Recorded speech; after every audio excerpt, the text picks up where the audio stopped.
सुबह उठकर ब्रश करते समय नोरा को अपने आसपास कुछ अजीब महसूस होता है। खतरा समझकर वो आसपास ध्यान से देखने जाती है। तब जो वो देखती है उससे उसका दिल ठंडा पड़ जाता है। असल में नोरा इस समय समुद्र के कई हजार फीट नीचे है, जहां आज तक सूरज की रोशनी नहीं पहुंची। समुद्र की इतनी गहराई में पानी का प्रेशर इतना ज्यादा होता है कि वो 1 सेकंड से भी कम समय में इंसान के शरीर को कुचलकर पानी में मिला सकता है। इसी जगह समुद्र पर रिसर्च करने के लिए एक बेस या स्टेशन बनाया गया है और उसी बेस के अंदर वो लोग रहते हैं। नोरा बताती है कि महीनों तक इतनी गहराई में रहने पर बाहर दिन है या रात ये समझना भी मुश्किल हो जाता है। कभी कभी तो सपना और हकीकत में फर्क करना भी कठिन हो जाता है, लेकिन फिर भी उन्हें अपनी ड्यूटी निभानी पड़ती है। नोरा ये बातें बता ही रही होती हैं कि अचानक पूरे बेस की लाइट्स अजीब तरह से ब्लिंक करने लगती हैं। क्या हो रहा है ये देखने के लिए जैकेट पहनकर नोरा आगे बढ़ती है। तभी उसे पता चलता है कि ऊपर से पानी लीक हो रहा है और ये दृश्य देखकर उसका दिल पूरी तरह ठंडा पड़ जाता है। समुद्र की इतनी गहराई में पानी का प्रेशर इतना ज्यादा होता है कि वो 1 सेकंड में इंसान की हड्डियों को पाउडर की तरह कुचल सकता है। लेकिन नोरा इसके बारे में ज्यादा सोच भी नहीं पाती कि अचानक बेस की दीवार टूट जाती है और अंदर पानी घुसने लगता है।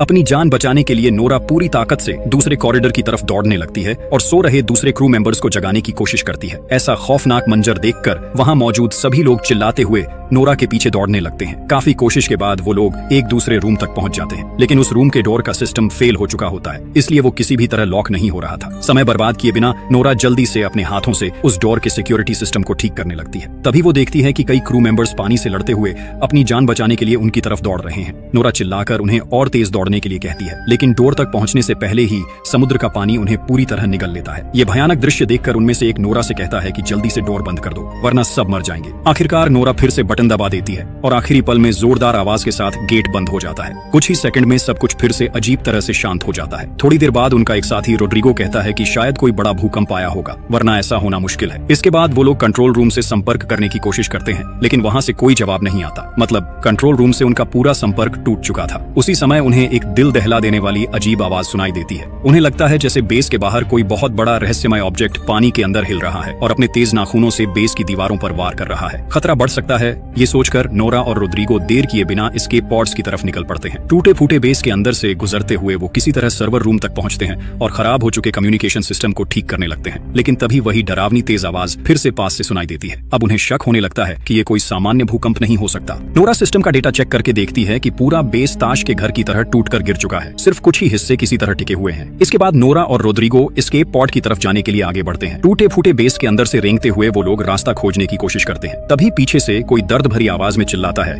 मुझे बचाओ। नोरा पीछे मुड़कर देखती है कि उनका साथी पॉल मलबे के नीचे दबा हुआ है। नोरा और रोड्रिगो मिलकर काफी कोशिश के बाद उसे बाहर खींच लेते हैं। अब तीनों मिलकर एस्केप की तरफ बढ़ने लगते हैं। आगे का रास्ता इतना तंग हो चुका होता है कि उन्हें रेंगते हुए आगे बढ़ना पड़ता है। सबसे आगे नोरा होती है। अचानक उसकी नजर एक डेड बॉडी पर पड़ती है। उस आदमी की आंखें अभी भी खुली हुई थी और उनमें इतना डर था कि लगता था मरने से ठीक पहले उसने कोई बहुत डरावनी चीज देखी थी। ये दृश्य देखकर उनके मन में डर बैठ जाता है कि शायद समुद्र की गहराई में कोई भयानक चीज जाग चुकी है जो इंसानी कल्पना से भी बाहर है। काफी मुश्किलों के बाद वो लोग आखिरकार पॉड रूम तक पहुंच जाते हैं, लेकिन पॉड रूम में पहुंचकर उनके पैरों तले जमीन खिसक जाती है क्योंकि वहां एक भी एस्केप पॉड नहीं बचा था। वहां सिर्फ कैप्टन लूसियन खड़े थे, लेकिन डोर लॉक होने की वजह से वो अंदर फंसे हुए थे। नोरा किसी तरह बाहर से डोर खोल देती है। बाहर आने के बाद कैप्टन बताते हैं कि जितने भी पॉड्स थे उनमें बाकी क्रू मेंबर्स को पानी की सतह की तरफ भेज दिया गया है। अब उन्हें किसी भी तरह सबमर्सिबल रूम तक पहुंचना होगा। नोरा कैप्टन से कहती है कि पूरा बेस लगभग नष्ट हो चुका है। उन्हें ये भी नहीं पता कि कितने लोग अभी जिंदा हैं या वो खुद बच पाएंगे भी या नहीं। नोरा फिर कैप्टन से पूछती है कि आखिर ये सब हो क्या रहा है, क्या ये सच में भूकंप है या कुछ और। कैप्टन कहते हैं कि अपनी जिंदगी में उन्होंने पहली बार ऐसा कुछ देखा है, लेकिन अब उन्हें मिलकर इस स्थिति का सामना करना होगा। इसके बाद वो लोग कंट्रोल रूम की तरफ जाते हैं, जहां एमिली और स्मिथ पहले से ही बाहर की दुनिया से संपर्क करने की कोशिश कर रहे थे, लेकिन कहीं से भी कोई सिग्नल नहीं मिल रहा था। ऊपर से कंट्रोल रूम को बार बार ऐसे झटके लग रहे थे जैसे बाहर से कोई बहुत बड़ा चीज पूरे बेस को ऊपर की तरफ धकेलने की कोशिश कर रही हो। नोरा सिस्टम चेक करके बताती है कि बेस के ऊपर वाले सभी फ्लोर्स और कूलिंग टावर पूरी तरह खत्म हो चुके हैं, लेकिन असली खतरा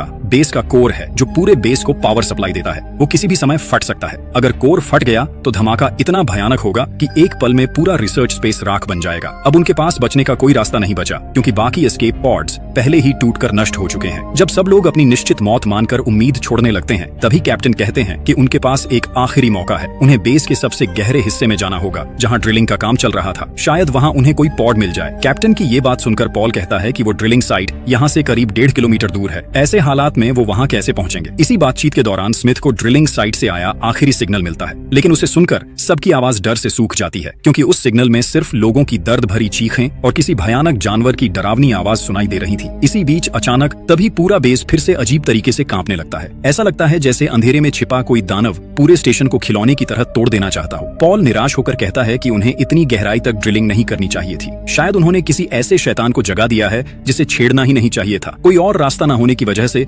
सब लोग भारी अंडरवाटर सूट्स पहन लेते हैं। अब ये सूट्स ही उनकी जिंदगी की आखिरी उम्मीद थे। लेकिन जैसे ही वो समुद्र की गहराई में कदम रखते हैं, अचानक रोड्रिगो के हेलमेट में दरार पड़ जाती है। पानी के भयानक प्रेशर से पलक झपकते ही उसका पूरा शरीर फटकर चकनाचूर हो जाता है। अपने साथी की ऐसी दर्दनाक मौत देखकर कोई भी खुद को संभाल नहीं पाता। नोरा जब इस काले गहरे समुद्र की तरफ देखती है तो उसे लगता है कि ये सन्नाटा अंतरिक्ष से भी ज्यादा डरावना है। साथी को खोने का दुख और मौत का डर लेकर वो किसी तरह कार्गो लिफ्ट की छत पर कूदते हैं और उसके अंदर घुस जाते हैं। तब कैप्टन सबको बताते हैं कि उन्हें जितनी जल्दी हो सके इस बेस से दूर जाना होगा, क्योंकि ये किसी भी समय ज्वालामुखी की तरह फट सकता है। इसके बाद लिफ्ट उन्हें लेकर समुद्र की ओर भी गहराई में उतरने लगती है। तभी लिफ्ट की स्क्रीन पर किसी पॉड से मदद का सिग्नल दिखाई देता है। कैप्टन जल्दी से लिफ्ट रोक देते हैं और पॉल व स्मिथ को कहते हैं कि जो भी ये सिग्नल भेज रहा है उसे ढूंढ कर लाओ। दोनों फिर से भारी अंडर वाटर सूट्स पहनकर पानी में उतर जाते हैं, लेकिन बाहर इतना घना अंधेरा होता है कि सूट की लाइट से भी ठीक से कुछ दिखाई नहीं देता। आगे बढ़ते हुए स्मिथ को महसूस होता है कि अंधेरे में कोई चीज शायद उनका पीछा कर रही है। किसी तरह वो उस पॉड तक पहुंच जाते हैं जहां से सिग्नल आया था, लेकिन पास जाकर देखते हैं कि पूरा रास्ता किसी अजीब चिपचिपे पदार्थ से ढका हुआ है। उन्होंने पहले कभी ऐसी चीज नहीं देखी थी। पॉड के अंदर किसी को न पाकर वो आसपास तलाश करने लगते हैं। तभी उन्हें केबल्स में उलझा हुआ अपने एक साथी का डेड बॉडी मिलता है। ये देखकर कैप्टन तुरंत उन्हें वापस अंदर आने का आदेश देते हैं, लेकिन उसी समय पॉल और स्मिथ देखते हैं कि उस डेड बॉडी की पीठ के अंदर कुछ जिंदा हिल रहा है। वो कुछ समझ पाते उससे पहले ही उसकी पीठ से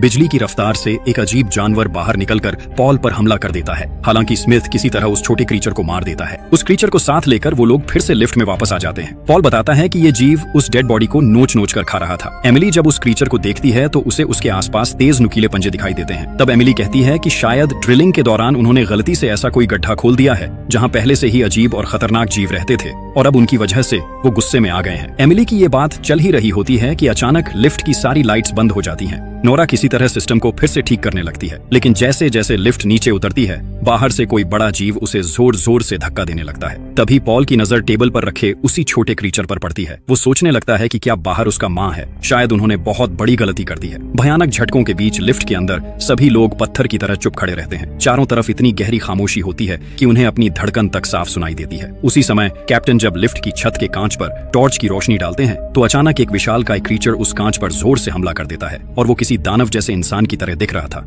सब लोग बुरी तरह डर जाते हैं। तभी अगले ही पल बेस के ऊपर वाले हिस्से में जोरदार एक्सप्लोजन हो जाता है। रोशनी इतनी तेज होती है कि लगता है जैसे समुद्र की गहराई में अचानक सूरज निकल आया हो। इस धमाके के झटके से लिफ्ट के मोटे केबल्स टूट जाते हैं और लिफ्ट तेजी से नीचे गिरने लगती है। इसलिए सभी लोग जल्दी से अपने हेलमेट्स पहन लेते हैं। लिफ्ट समुद्र की तलहटी से टकराने से पहले ही वो लोग बाहर कूद जाते हैं, लेकिन एक्सप्लोजन की वजह से ऊपर से ब्रिज के भारी लोहे के टुकड़े और मलबा बारिश की तरह गिरने लगता है। अपनी जान बचाने के लिए सब लोग एक दूसरे को संभालते हुए किसी तरह दौड़कर ड्रिलिंग चेंबर के दरवाजे तक पहुंचते हैं। चारों तरफ गहरा अंधेरा होता है और उस अंधेरे में कुछ अजीब सी परछाइयां दिखाई देती हैं। उधर ड्रिलिंग चेंबर का डोर भी जैम हो चुका होता है। काफी कोशिश के बाद वो लोग किसी तरह उसके अंदर घुस जाते हैं। तभी ऊपर से फिर एक डरावनी आवाज सुनाई देती है। कैप्टन सबको समझाते हुए कहते हैं कि शायद ये ऊपर से बेस के टूटे हुए हिस्से गिरने की आवाज है। इसके बाद वो लोग उस सुरंग जैसे चेंबर के अंदर धीरे धीरे आगे बढ़ने लगते हैं। जैसे जैसे वो आगे बढ़ रहे थे रास्ता और भी संकरा होता जा रहा था। एक जगह पहुंचकर उन्हें पता चलता है कि आगे का रास्ता मलबे की वजह से पूरी तरह बंद हो चुका है। तब नोरा हिम्मत करके कहती है कि वो पानी के नीचे तैरकर दूसरी तरफ जाएगी। वो अपना हेलमेट ठीक से पहनकर पानी में डुबकी लगाती है और तैरते हुए दूसरी तरफ पहुंच जाती है। वहां पहुंचकर वो बाकी सबको भी आने का इशारा करती है। एक एक करके सब लोग दूसरी तरफ पहुंच जाते हैं, लेकिन सबसे आखिर में पॉल रह जाता है। तभी पॉल को महसूस होता है कि पीछे के अंधेरे पानी में कोई मौजूद है। जैसे ही वो पीछे मुड़कर देखता है एक अजीब क्रीचर पानी के अंदर गायब हो जाता है। कैप्टन उसे बार बार आवाज देते हैं, लेकिन पॉल की तरफ से कोई जवाब नहीं आता। मजबूर होकर सब लोग पॉल के सूट से जुड़ी केबल को पकड़कर जोर से खींचने लगते हैं। कुछ देर बाद पॉल उनके पास वापस आ जाता है और सब लोग राहत की सांस लेते हैं, लेकिन अगले ही पल पॉल की केबल को कोई अदृश्य ताकत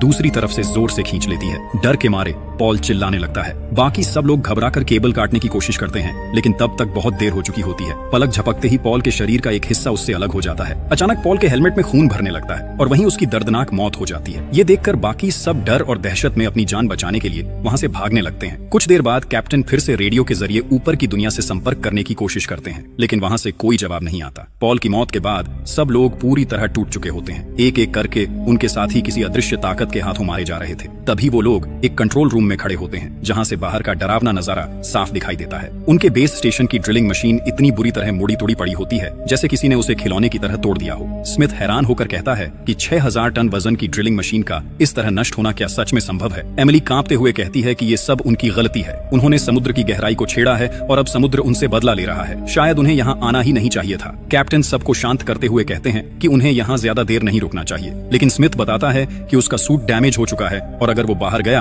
तो पानी का प्रेशर सह नहीं पाएगा, इसलिए वो बाकी सबको कह देता है कि उसे छोड़कर आगे बढ़ जाए। स्मिथ कहता है कि अगर वो साथ गया तो सबकी जान खतरे में पड़ सकती है, लेकिन कैप्टन उसे हिम्मत देते हैं और किसी तरह उसका सूट ठीक कर देते हैं। इसके बाद सब लोग पानी के अंदर से ड्रिलिंग साइट की तरफ निकल पड़ते हैं, क्योंकि शायद वहीं एस्केप पॉड्स मिल सकते हैं। पानी के नीचे चारों तरफ घना अंधेरा होता है। तभी नोरा को महसूस होता है कि उसके पीछे कोई है। वो टॉर्च जलाकर देखती है, लेकिन उसे कोई दिखाई नहीं देता। फिर भी उसके मन में एक अजीब डर बना रहता है। उसे बार बार लगता है कि कोई उसके बहुत पास से होकर गुजर रहा है। अचानक नोरा के सामने से एक अजीब क्रीचर तैरता हुआ निकल जाता है। ये देखकर सब लोग डर कर अंधेरे में इधर उधर देखने लगते हैं। कैप्टन तुरंत सबको सूट की लाइट्स बंद करने का आदेश देते हैं। इसी दौरान उन्हें पता चलता है कि स्मिथ कहीं दिखाई नहीं दे रहा। सब लोग उसे ढूंढने लगते हैं। तभी नोरा देखती है कि कोई अजीब चीज स्मिथ को घसीट कर ले जा रही है। नोरा हिम्मत करके उस क्रीचर के पीछे जाती है। वो अजीब क्रीचर स्मिथ को खींचते हुए एक संकरी गुफा के अंदर ले जाता है। कैप्टन बिना एक पल गंवाए उसी गुफा के अंदर घुस जाते हैं। काफी अंदर जाने के बाद कैप्टन को स्मिथ मिल जाता है। किस्मत से स्मिथ अभी जिंदा होता है। कैप्टन उसे खींचकर बाहर ले आते हैं, लेकिन थोड़ी देर बाद कैप्टन को याद आता है